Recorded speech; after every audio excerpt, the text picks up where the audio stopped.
So I got this walking pad to use at home. I'm a busy mom of a toddler, and it's hard to get my steps in every single day. Now, I almost didn't order this because I was worried about the setup and I was worried that it wasn't going to be sturdy whenever I was walking on it. But I'm so glad that I took a chance and got this walking pad, and I'm going to show you why. Here's the setup process right now. It was super simple overall, but there were a few hiccups in setup that I'll go over in this video. Okay, so I almost have this all the way set up, but the instructions say to use the screws and attach the holder using 4 screws. I don't see any screws in here. I do see the holder, and then I see 2 screws right here. This one's fine, but this one's bent. Okay, so I was able to get the 2 screws out using the tool that they included. Okay, so I was able to get the holder installed. I just used the tool that they included, and then I re-screwed these 2 screws that they included. So pretty simple. Even though this screw did seem bent, it went in just fine. It's a little crooked, but it still secured the holder on there, so I'm fine with that. Okay, so the remote does require 2 AAA batteries, and let's go ahead and turn on the treadmill and plug it in and see how it works. So it's plugged in here, but you also have to flip the on switch. There we go. So now it turns on. If we press this button, it will start 3, 2, 1. Okay, and it starts at 0.6,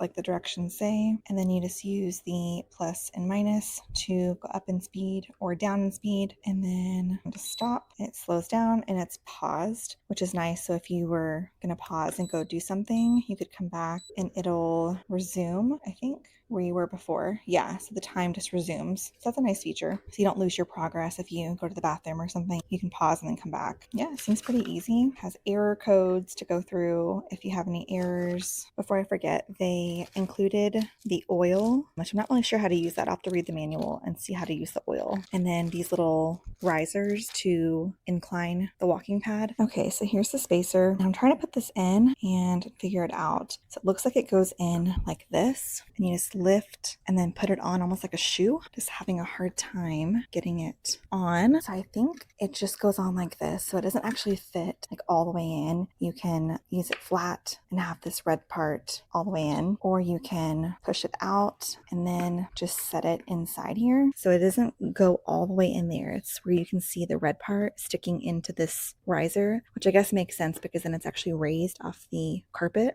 or off the ground. I'll do it on the other side and then I'll try it out and see if it works. Just for reference, I'm 5'2" and 175 pounds, and this was really easy to walk on. The risers did work, so just know that the picture on the manual differs a little bit from the actual setup. But the walking pad felt really sturdy as I was walking. I was able to increase and decrease the speed no problem, and overall it was just really simple to set up, and it's going to be so convenient to be able to walk in my living room. As you can see right here, I did move over my standing desk. The entire process of taking down the bar so I could use my desk was really simple. In the next part of the video, I'll show you the exact steps, but as you can see here, it took no time to do, and it was really easy to switch from using the bar to using my desk. So I could walk and work at the same time. The walking pad fit right underneath my desk, and I was able to roll my desk closer to me or further away. I do also use a laptop stand, but this setup was so comfortable and I was able to get work done while getting my steps in. I love that I can use this while I'm still working on my computer. You don't have to take down this little shelf right here. You can leave that attached. I just took out these 2 screws that were holding up this frame, and they were easy to unscrew. And then to get this frame down, I just had to pull out these little rings from the top, and these were super easy to pull out as well. So overall, the process to go from the frame up to the frame down so I could use it with my standing desk was really simple, and it took me about a minute to do. I love that I can use the walking pad underneath my desk, and I can move my desk closer if I needed to or further away. This is going to be so much easier for me to get some work done and still get some exercise at the same time. This is going to be perfect for summertime whenever it's too hot to go outside, and also wintertime whenever it's too cold to go outside. So I love this. There were a few little hiccups with the installation, like the screw being bent and not having the screws that they mentioned in the manual, but super simple to set up. I love that the remote, it's easy to pause and get off and on, and it doesn't start over every time you pause. And you can take the risers on and off. Right now I do have it on the riser and it works well. I'm gonna go ahead and show you the angle. It's a little hard to see because my desk is right here, but the walking pad is not flat. It's raised on an incline because I have that riser on both sides. So this was a really great buy. I'm excited to use this every single day, and I especially love that it fits underneath my desk and I can still work while walking. I also could see myself using this while I'm watching a show in the evening. I can just turn my desk facing our TV and I can put on a show. This is gonna be perfect to get exercise in a little more passively. I'm a very very busy mom. I have a toddler at home and 2 dogs. One's right here, one's behind me, but I need something simple and easy to be able to get my steps in. So I'm so excited that I found this walking pad. It was easy to set up, easy to use, and just a really good value.